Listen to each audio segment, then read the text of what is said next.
आइए हम देखते हैं कक्षा 10 में सामाजिक विज्ञान के अंतर्गत कौन कौन से टॉपिक हमको पढ़ने हैं। उन टॉपिकों के आधार पर आगे का हम लोग जो भी चैप्टर होगा उसका अध्ययन करेंगे।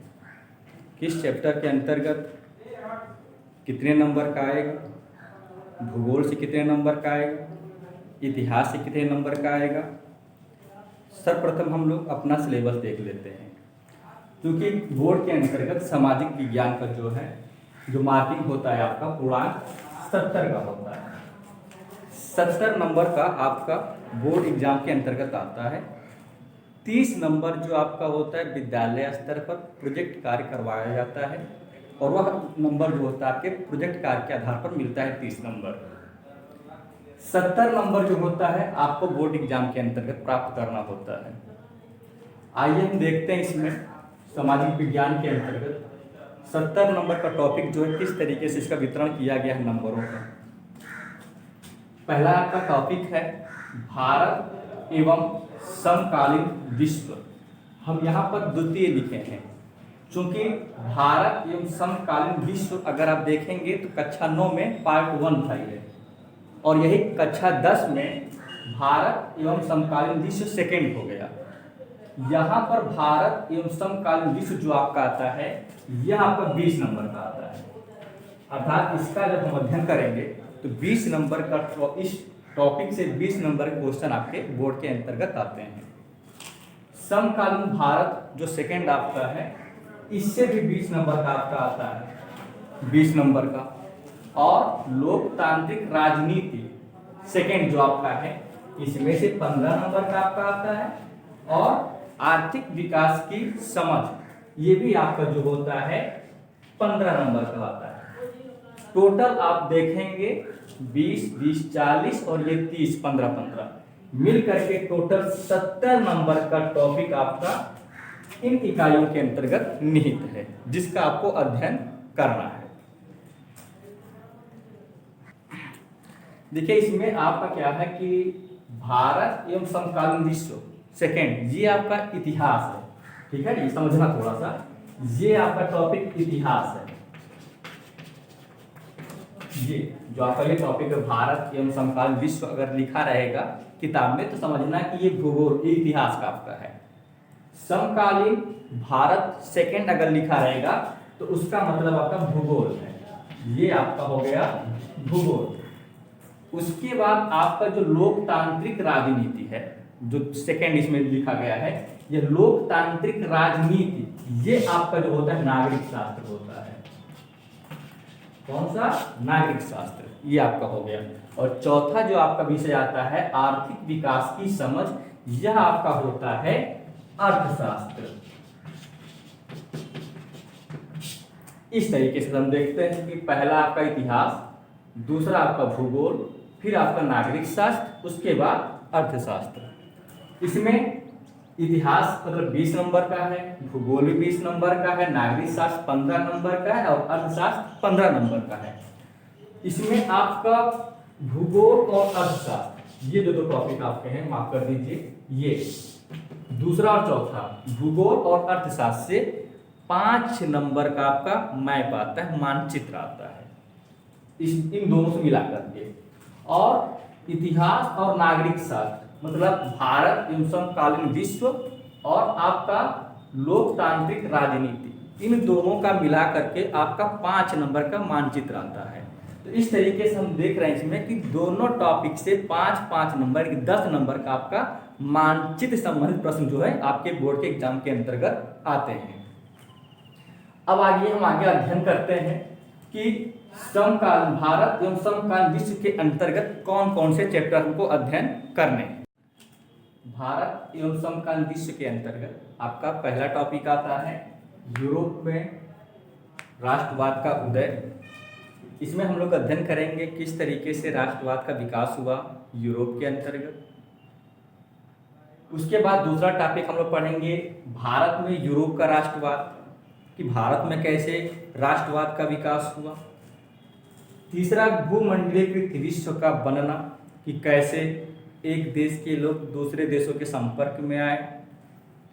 यहाँ की वस्तुएं, एक स्थान की वस्तुएं दूसरे स्थान पर किस प्रकार से गई, इसको हम लोग पढ़ेंगे चैप्टर 3 के अंतर्गत, भूमंडलीय विश्व के अंतर्गत।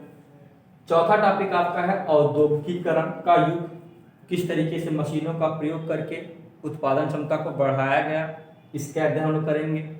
और पांचवा आपका है मुद्रण संस्कृति और आधुनिक दुनिया, अर्थात मुद्रण संस्कृति का मतलब यहाँ पे छपाई का है, कागज का आविष्कार होता है, उसके बाद चित्र के माध्यम से लोग अपनी बातों को एक दूसरे के समक्ष रखने का प्रयास करने लगे।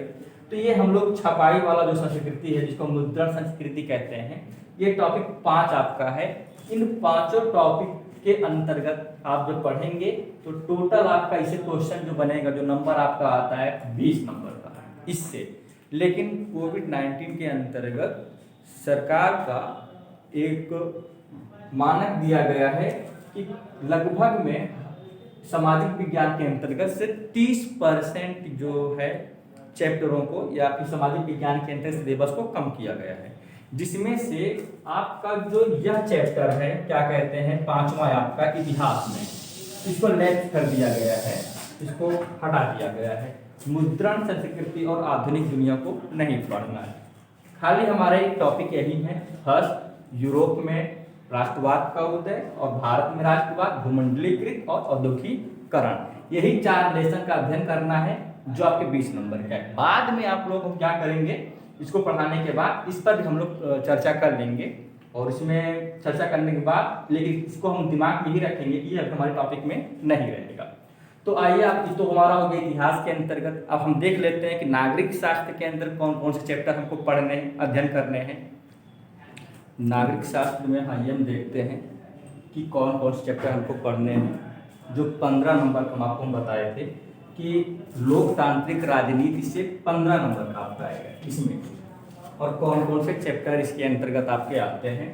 पहला आपका है सत्ता की साझेदारी, दूसरा आपका है संघवाद, फिर तीसरा आपका चैप्टर लोकतंत्र और विविधता, चौथा आपका जाति धर्म और लैंगिक मसले, पांचवा आपका जनसंघर्ष और आंदोलन, छठवां राजनीतिक दल, और सातवां आपका लोकतंत्र की परिणाम, तथा लास्ट आपका चैप्टर है लोकतंत्र की चुनौतियां।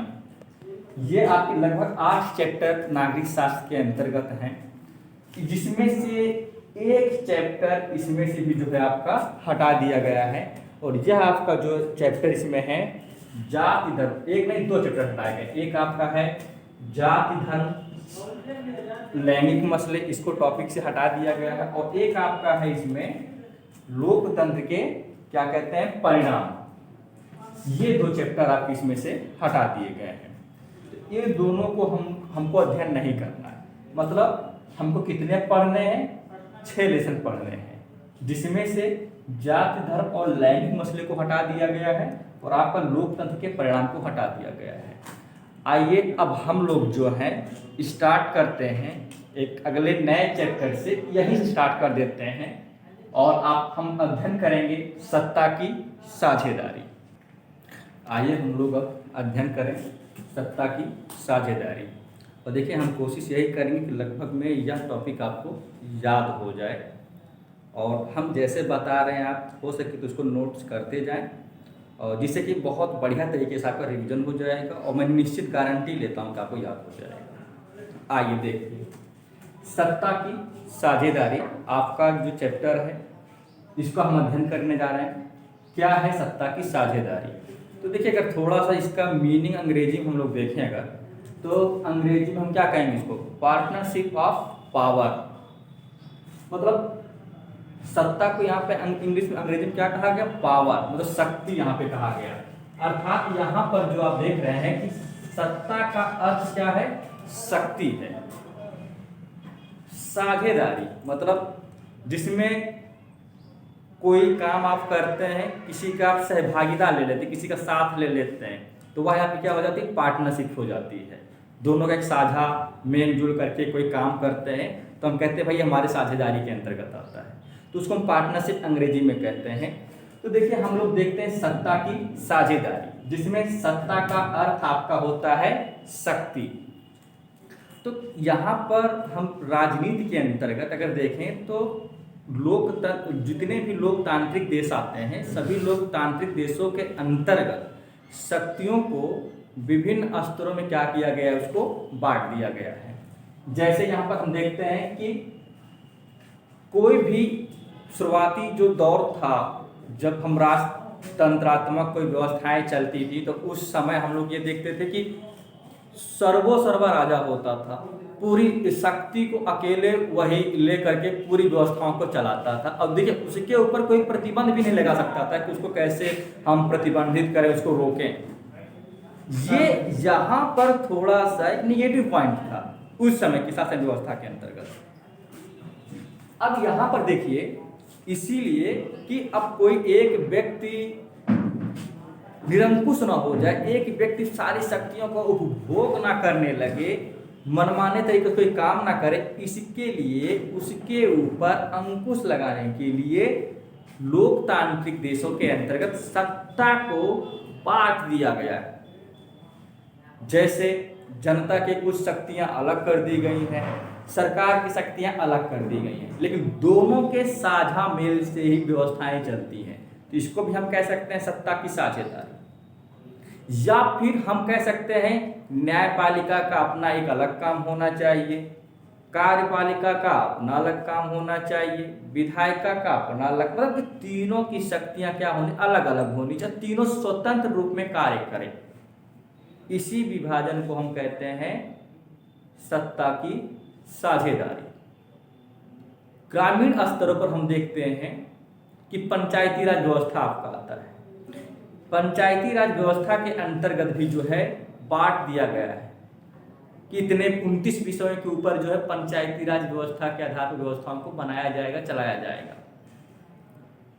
केंद्र सरकार को अलग शक्ति दे दी गई है, राज्य सरकार को अलग शक्ति दे दी गई है, दोनों स्वतंत्र हैं लेकिन दोनों एक दूसरे से बंधे हुए हैं।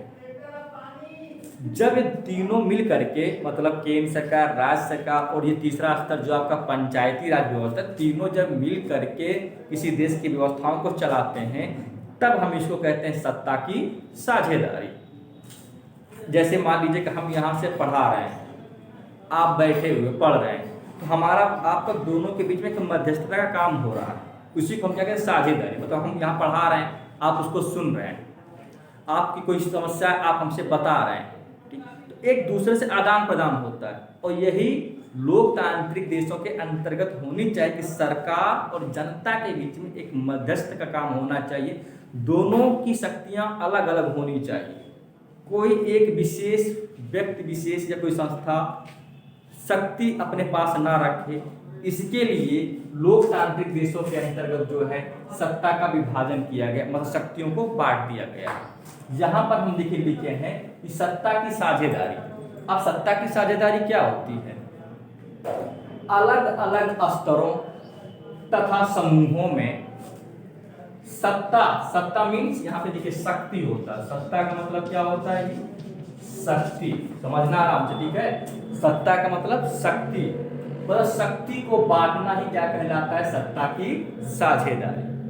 अलग अलग स्तरों तथा समूहों में शक्ति अर्थात सत्ता को बांटना सत्ता की साझेदारी कहलाता है।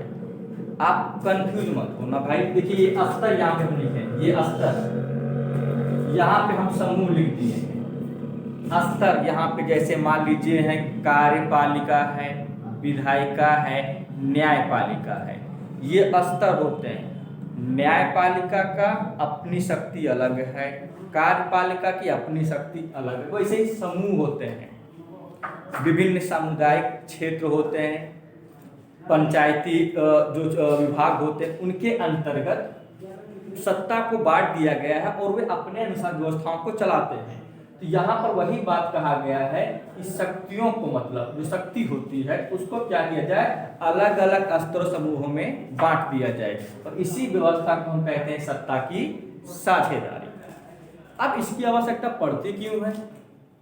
तो किसी भी देश के भीतर जन समुदाय के भीतर एकता स्थापित करने के लिए, मतलब किसी प्रकार का कोई गृह युद्ध ना हो जाए देश के भीतर, जनता और सरकार में कोई मतभेद ना हो।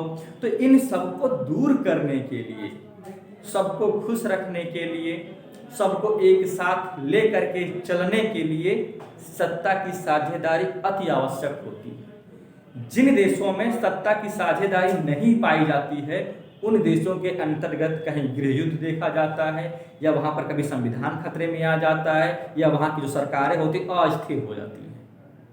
तो इन सबको स्थिरता प्रदान करने के लिए सबसे उपयुक्त होना चाहिए सत्ता की साझेदारी।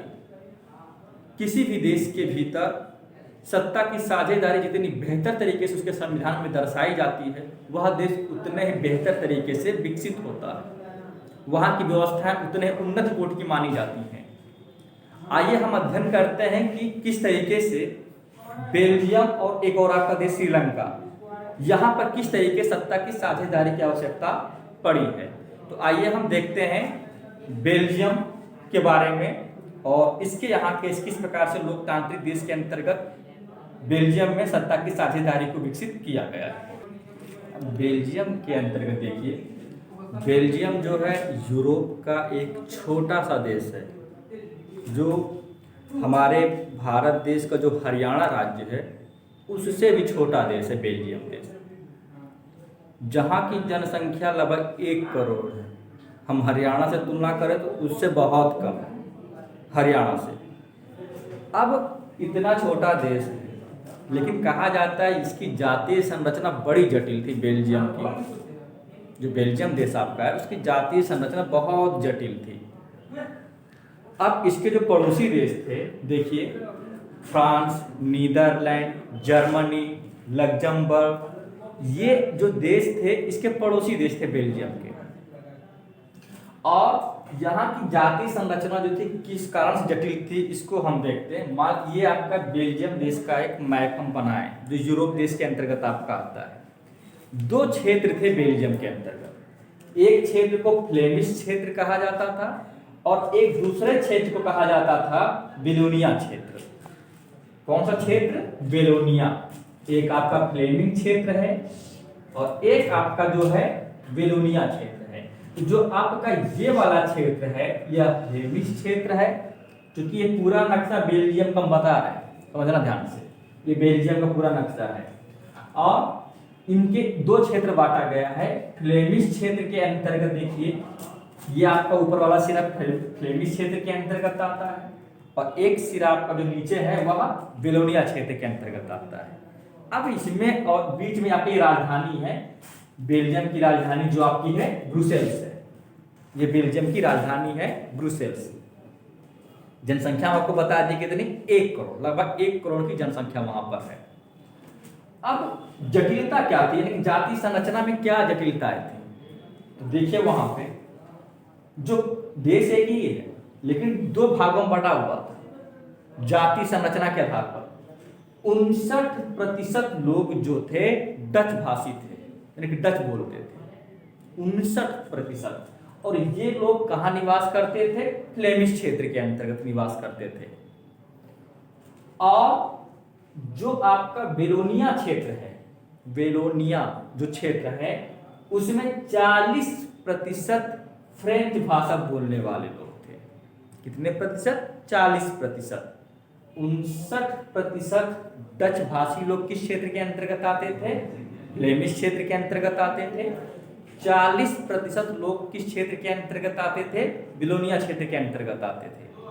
अब देखिए 59 और 40 कितना होगा? 99 होगा। 1% जो थे इस क्षेत्र के अंतर्गत आते थे, 1% यहाँ पर।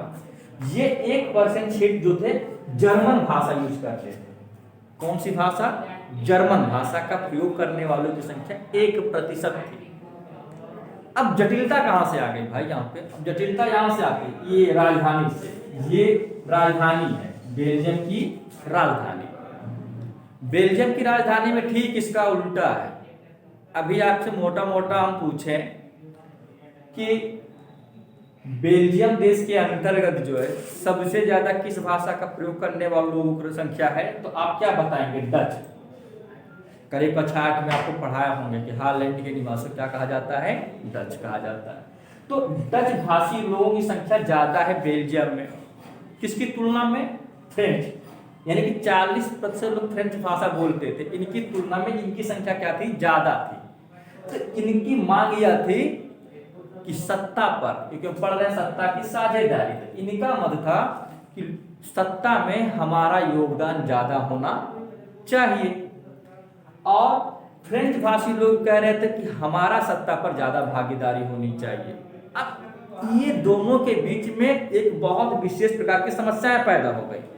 लगभग 1950-60 के दशक में, 1950-60 के दशक में डच और फ्रेंच के बीच में बहुत व्यापक पैमाने पर तनाव बढ़ जाता है। और ठीक इसका उल्टा जानते क्या था? यहां पर देखिए, हम ब्रुसेल्स के बारे में स्किप करके फ्लेमिश और वेलोनिया के बारे में तब देख लें कि फ्लेमिश क्षेत्र में किनकी संख्या ज्यादा है और वेलोनिया क्षेत्र में किनकी संख्या ज्यादा है। फ्लेमिश और जो बीच में आपका ब्रुसेल्स क्षेत्र आता है, ब्रुसेल्स क्या है? बेल्जियम की राजधानी है। बेल्जियम की राजधानी ब्रुसेल्स में ठीक इसका उल्टा था। उल्टा क्या था कि 80% लोग जो थे फ्रेंच भाषा बोलते थे और 20% जो लोग थे डच भाषा का प्रयोग करते थे। कहां पे? राजधानी में। बिल्कुल कंफ्यूजन मत होना, जहां कंफ्यूजन है तो भूल जाएंगे। हम क्या बताएं? पूरे देश में देखिए, पूरे देश की बात बता रहे हैं। पूरा बेल्जियम देश क्या था? 2 भागों में बटा हुआ था। ये पूरा देश बेल्जियम देश है, लेकिन भाषा के आधार पर इसको 2 क्षेत्रों में क्या किया गया? बांट दिया गया। पहला आपका क्षेत्र फ्लेमिश क्षेत्र आता है और दूसरा आपका आता है वेलोनिया क्षेत्र आता है। फ्लेमिश क्षेत्र में 59% लोग जो थे डच भाषा यूज करते थे, प्रयोग करते थे। वेलोनिया क्षेत्र में 40% लोग जो थे फ्रेंच भाषा का प्रयोग करते थे। उल्टा क्या हुआ यहाँ पे? जो राजधानी था वहां पूरा इसका उल्टा था। 80% लोग जो थे ब्रुसेल्स में फ्रेंच भाषा का यूज करते थे और 20% डच भाषा का यूज करते थे। समस्या यहीं से स्टार्ट हो जाती है। अब जिनकी संख्या ज्यादा थी वे लोग मांग करने लगे कि सत्ता पर हमारी भागीदारी ज्यादा होनी चाहिए, जिस कारण से दोनों के बीच में 1950 और 60 के दशक में दोनों फ्रेंच और डच के बीच में एक व्यापक पैमाने पर तनाव फैल जाता है देश के भीतर। कहा जाता है कि इस तनाव को कम करने के लिए, इस तनाव को कम करने के लिए वहां की सरकार ने अपने देश के संविधान में 4 प्रकार के संशोधन किया। अपने देश के संविधान में 4 प्रकार के संविधान, 4 प्रकार मतलब 4 संशोधन किए अपने संविधान के अंतर्गत। क्यों? जिससे कि हम डच और फ्रेंच भाषी लोगों में हम सामंजस्य स्थापित कर सकें, जिससे कि वहां पर किसी प्रकार की अस्थिरता की भावनाएं ना आए। कहा जाता है कि बेल्जियम की सरकार ने कदम तो उठा लिया कि किसी भी तरीके से हमको ऐसी व्यवस्था लगाने जिससे कि कोई इसमें अस्थिरता की भावनाएं ना आ जाए। अब इसके लिए क्या किया गया? 1970 से लेकर के 1993 ईस्वी तक, 1993 तक बेल्जियम संविधान में 4 प्रकार के संशोधन किए गए थे, जिससे कि दोनों मतलब कि फ्रेंच और डच को समान रूप से सत्ता में शामिल किया जा सके। अब ये 4 प्रकार के कौन से संशोधन किए गए हैं उस पर हम अध्ययन करेंगे। जो 4 संशोधन किए गए थे बेल्जियम संविधान के अंतर्गत, उन 4 संशोधनों के अंतर्गत जो है आपका पहला आपका आता है कि जो वहाँ के संविधान में केंद्रीय जो मंत्री परिषद की जो व्यवस्थाएं थी उसमें पहली बात यह संशोधन में रखी गई। हम क्या बताते थे कि 4 संशोधन किए गए। कितने? 4 संशोधन में जो आपका पहला संशोधन किया गया कि केंद्रीय मंत्री परिषद में यानी कि सरकार के अंतर्गत डच और फ्रेंच भाषा बोलने वाले मंत्रियों की संख्या एक समान होनी चाहिए। देखिए यहाँ पे डच और फ्रेंच मंत्रियों की संख्या क्या कर दी गई, एक समान, जिससे कि दोनों के बीच में मतभेद ना रहे। पहला संशोधन जो किया गया था, 4 बताए थे। अब ये संशोधन क्यों किया गया, जिससे कि वहां के लोगों में एक सामंजस्य स्थापित किया जा सके। तो पहले संशोधन के अंतर्गत क्या कहा गया कि केंद्रीय सरकार के अंतर्गत मंत्रियों की संख्या एक समान होनी चाहिए, अर्थात समान कर दी गई। डच और फ्रेंच को एक समान कर दिया गया, इनकी संख्या मंत्रियों की। अगर 4 मंत्री डच के हैं तो 4 मंत्री रखे गए फ्रेंच भाषा के। इस तरीके से उनकी संख्या कर दी गई। दूसरा संशोधन जो किया गया था, राज्य सरकार जो थी उसको क्या किया, केंद्र सरकार से स्वतंत्र करा दिया गया। मतलब राज्य सरकार बनाई गई और वह राज्य सरकार पूरी तरीके से केंद्र सरकार से क्या थी, स्वतंत्र थी। अर्थात राज्य सरकार केंद्र सरकार के अधीन नहीं थी। यहाँ पे देखिए दूसरे संशोधन के तहत जो है राज्य सरकार को केंद्र सरकार के अधीन से हटा दिया गया। तीसरा जो संशोधन किया गया था वह सामुदायिक व्यवस्था के अंतर्गत किया गया था।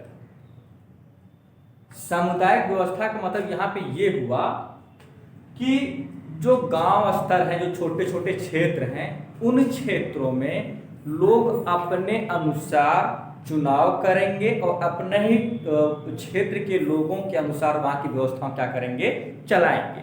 अब यहाँ पर क्या समुदाय के अंतर्गत क्या समझने के लिए आ रहा है कि यहाँ पर अगर कोई फ्रेंच भाषी बोलने वाला क्षेत्र है तो उस गांव के लोग फ्रेंच भाषी व्यक्ति को क्या करेंगे, चुनेंगे और उसके अनुसार उस क्षेत्र की व्यवस्थाओं को चलाएंगे।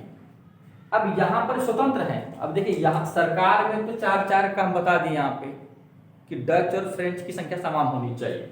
समुदाय में क्या कहा जाए, अगर फ्रेंच भाषी क्षेत्र है तो फ्रेंच भाषी क्षेत्र के लोग क्या अपने में से किसी सदस्य का चुनाव करेंगे और वह व्यक्ति अपने क्षेत्र की व्यवस्थाओं को चलाएगा लोगों के साथ मिलजुल करके।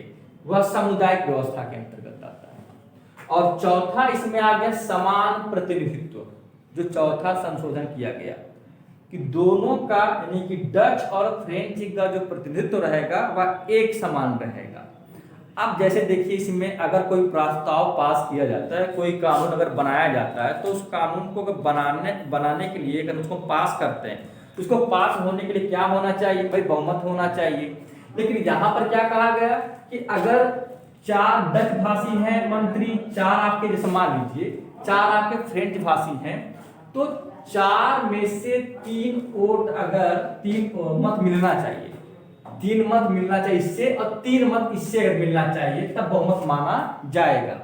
बाय द वे अगर ये चारों के चारों किसी विषय पर अपना मत दे रहे हैं कि हाँ हम स्वीकार करते हैं भाई ये कानून बनना चाहिए, लेकिन इसमें से अगर 2 ही सहमत हो रहे हैं, केवल 2, तो इसको अस्वीकार कर दिया जाएगा, वह बहुमत में आएगा नहीं।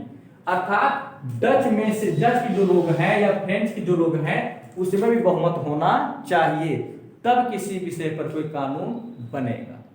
साधारणतः हम अपने देश के बारे में अगर चर्चा करते हैं तो बहुमत देखते हैं, जिसकी संख्या ज्यादा होती है उसी की बातों को लागू कर दिया जाता है।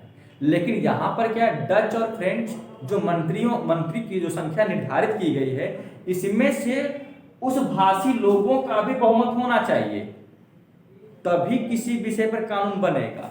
जैसे मान लीजिए कि 100 संख्या आपकी मान लीजिए कि डच की है, 100 संख्या आपकी फ्रेंच की है, ये आपके डच हैं, ये आपके फ्रेंच हैं, ये सरकार में सदस्य लोग हैं।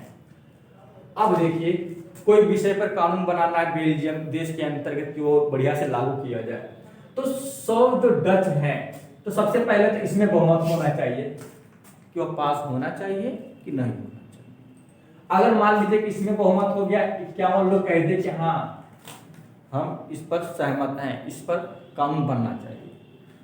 अब ये तो ठीक क्लियर कर दे कि हाँ बनना चाहिए, लेकिन अब इनका बहुमत देखना चाहिए, इसमें बहुमत देखना पड़ेगा कि इनका बहुमत हो। अगर इनका बहुमत अगर 51 का आ गया तब जाकर के वह विषय कानून बनेगा। अगर कहीं से ये कह देते हैं, ये मना कर देते, इनकी संख्या मान लीजिए 49 हो जाती है, मना कर देते कि नहीं हम इस पर सहमत नहीं है, तो ये पूरा प्रस्ताव क्या हो जाएगा, कैंसिल हो जाएगा भैया, ये स्वीकार नहीं किया जाएगा। अर्थात समान प्रतिनिधित्व की व्यवस्था इसमें अपनाई गई है, जिससे कि जो फ्रेंच और डच भाषी लोग उसमें किसी प्रकार कोई मतभेद ना आए। अब देखिए मतभेद क्यों हुआ था, शुरुआत में हम आपको बताएं यहाँ पे नहीं, जो डच की संख्या, डच भाषी की संख्या क्या थी, ज्यादा थी, फ्रेंच भाषी लोगों की संख्या बहुत कम थी, लेकिन आर्थिक तौर पर बहुत शक्तिशाली और समृद्ध माने जाते थे कौन, फ्रेंच। इससे डच भाषी लोगों के भीतर जलन पैदा हो गई और यही तनाव का कारण बना 1950 और 60 के दशक के आसपास में। उसी तनाव को खत्म करने के लिए बेल्जियम सरकार ने क्या किया, अपने देश के संविधान में 1970 से लेकर के 1993 तक एक ही बार संशोधन नहीं किया गया, कुछ समय के बाद, तो 1970 से लेकर के 1993 के बीच में 4 संशोधन किया, जिससे कि हम एक सामंजस्य लोगों में स्थापित कर सकें। जिसमें से पहला संशोधन क्या किया गया था, याद रखना ये इंपॉर्टेंट, आपका 6 नंबर में हो सकता है आ सकता है, कि बेल्जियम देश के भीतर किस तरीके से सामंजस्य स्थापित करने के लिए वहां के संविधान में क्या किया गया। तो वहां के संविधान में 4 प्रकार के संशोधन किए गए थे। पहले संशोधन में क्या कहा गया कि केंद्रीय सरकार के अंतर्गत जो मंत्रियों की संख्या होगी एक समान होनी चाहिए। अगर 4 डच मंत्री हैं तो 4 क्या होने चाहिए, फ्रेंच मंत्री होने चाहिए। दूसरा संशोधन क्या किया गया कि जो राज्य सरकार थी उसको केंद्र सरकार से स्वतंत्र करवा दिया गया, अर्थात राज्य सरकार केंद्र सरकार के अधीन नहीं रहेगी, उसको स्वतंत्र रूप में कार्य करने के लिए हटा कर दिया गया राज्य सरकार को। तीसरा क्या संशोधन किया गया, सामुदायिक व्यवस्था अपनाई गई। जैसे भारत देश के अंतर्गत पंचायती राज व्यवस्था को आप देखते हैं, सामुदायिक व्यवस्था अपनाई गई वहां पर बेल्जियम के अंतर्गत। और उस सामुदायिक व्यवस्था के अंतर्गत क्या किया कि जिन क्षेत्रों में जिनकी संख्या है, जिस भाषी लोगों की संख्या ज्यादा है, वही लोग अपने में से क्या करें, चुनाव करेंगे और अपने लोगों में से क्या करें, किस सदस्य को चुन करके वहां की व्यवस्थाओं को चलाएंगे आपसी सहभागिता के आधार पर। तो यह सामुदायिक व्यवस्था हो गई। अब इसमें किसी से कोई तनाव मतभेद नहीं रहा और समान प्रतिनिधित्व की व्यवस्था की गई। भले संख्या किसी की ज्यादा कम हो, लेकिन यहाँ पर एक समान प्रतिनिधित्व वाली व्यवस्था होनी चाहिए, यानी कि सबको समान रूप में रखने का प्रयास किया गया। बेल्जियम देश के भीतर ये 4 संशोधन जो किए गए, वाकई में कहा जाता है यूरोपीय देशों के अंतर्गत एक बहुत बेहतर तरीके से लोगों में सामंजस्य स्थापित करने के लिए बनाए गए थे, जो बहुत ही सफल और कारगर साबित होता है। कहा जाता है उसके बाद से बेल्जियम देश के भीतर कभी भी किसी प्रकार से कोई तनाव उत्पन्न ही नहीं हुआ।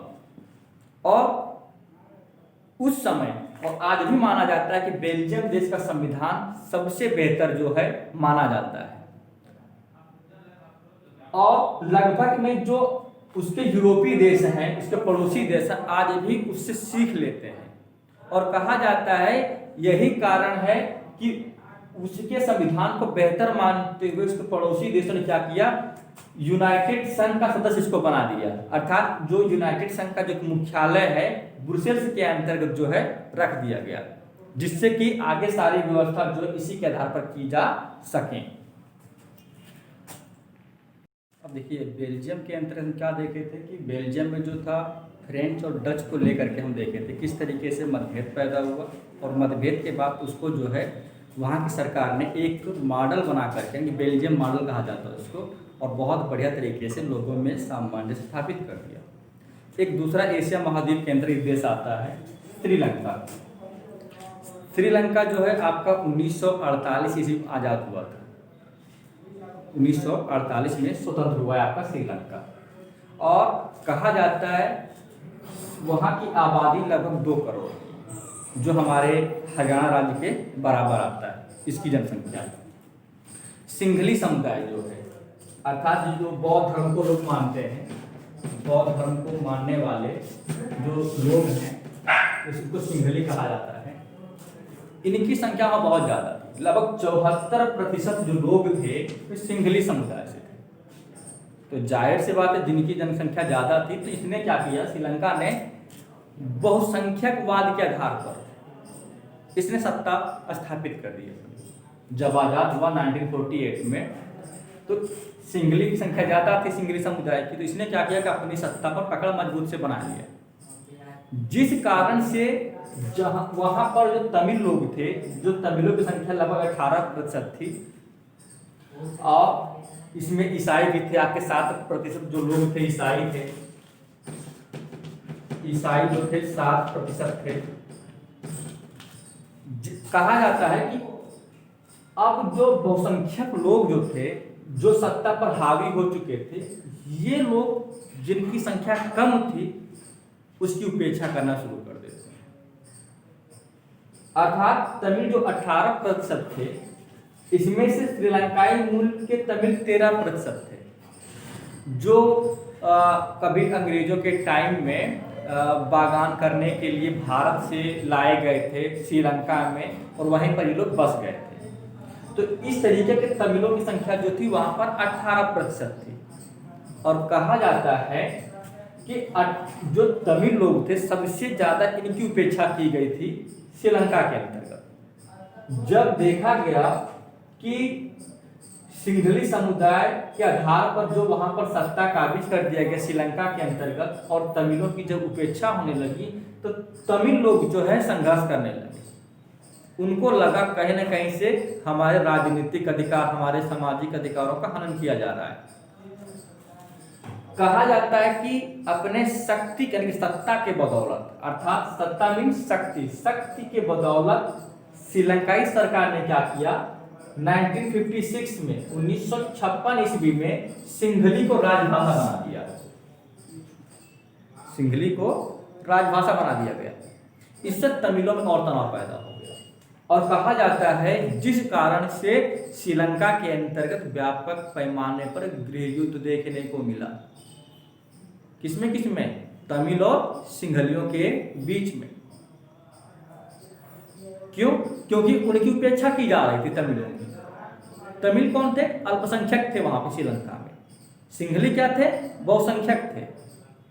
और बहुसंख्यक लोग जो थे वे केवल अपने स्वार्थ को देखते थे, और अपने स्वार्थ की पूर्ति के लिए लोग क्या करते थे, हमेशा अल्पसंख्यकों की उपेक्षा करते थे, जिस कारण से तमिल लोग जो थे अपने राजनीतिक और सामाजिक अधिकारों को मांगने के लिए वहां की सरकार से संघर्ष करना शुरू कर दिए।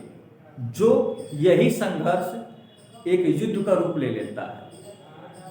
कोई बाहरी देश में शामिल नहीं हुआ था, वहीं के लोग अपने ही देश के सरकार से अपने अधिकारों को मांगना शुरू कर दिए, और कहा देखते देखते वह स्तर लड़ाई तक पहुंच जाता है, युद्ध तक पहुंच जाता है, जिसको हम कहते हैं गृह युद्ध।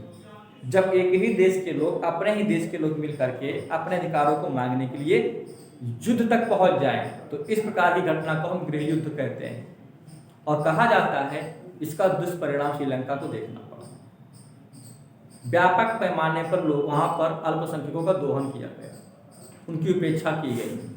कहा जाता है उसके बाद 1980 ईस्वी में तमिलों ने मिल करके अपनी एक राजनीतिक संस्था बनाना शुरू कर दी।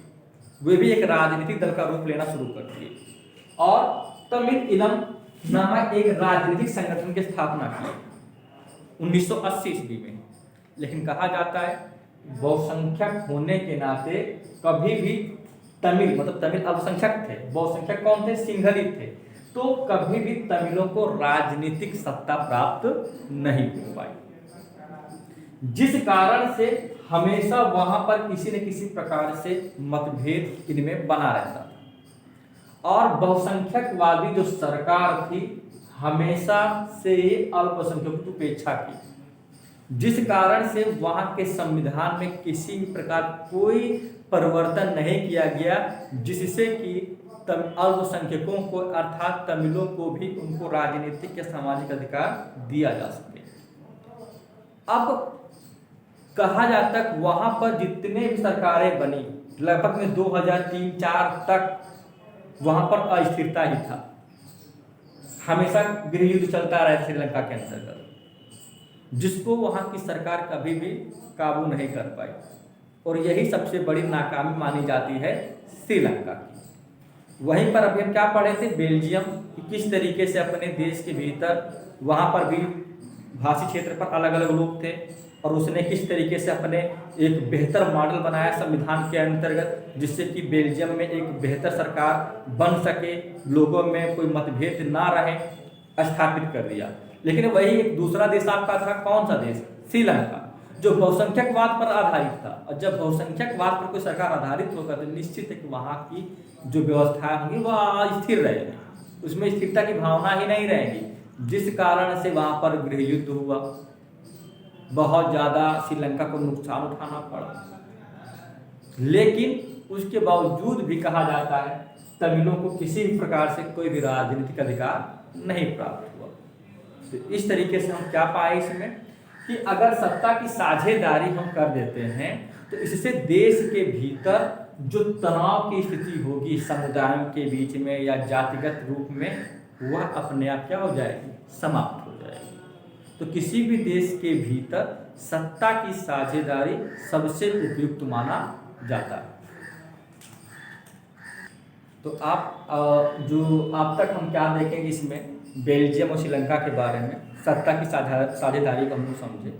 और अब हम लोग जो इसमें कुछ टॉपिक आपका है कि सत्ता की साझेदारी की आवश्यकता क्यों है, सत्ता की साझेदारी के रूप क्या है, इसको हम लोग जो है नेक्स्ट वीडियो में हम लोग जो है अध्ययन करेंगे।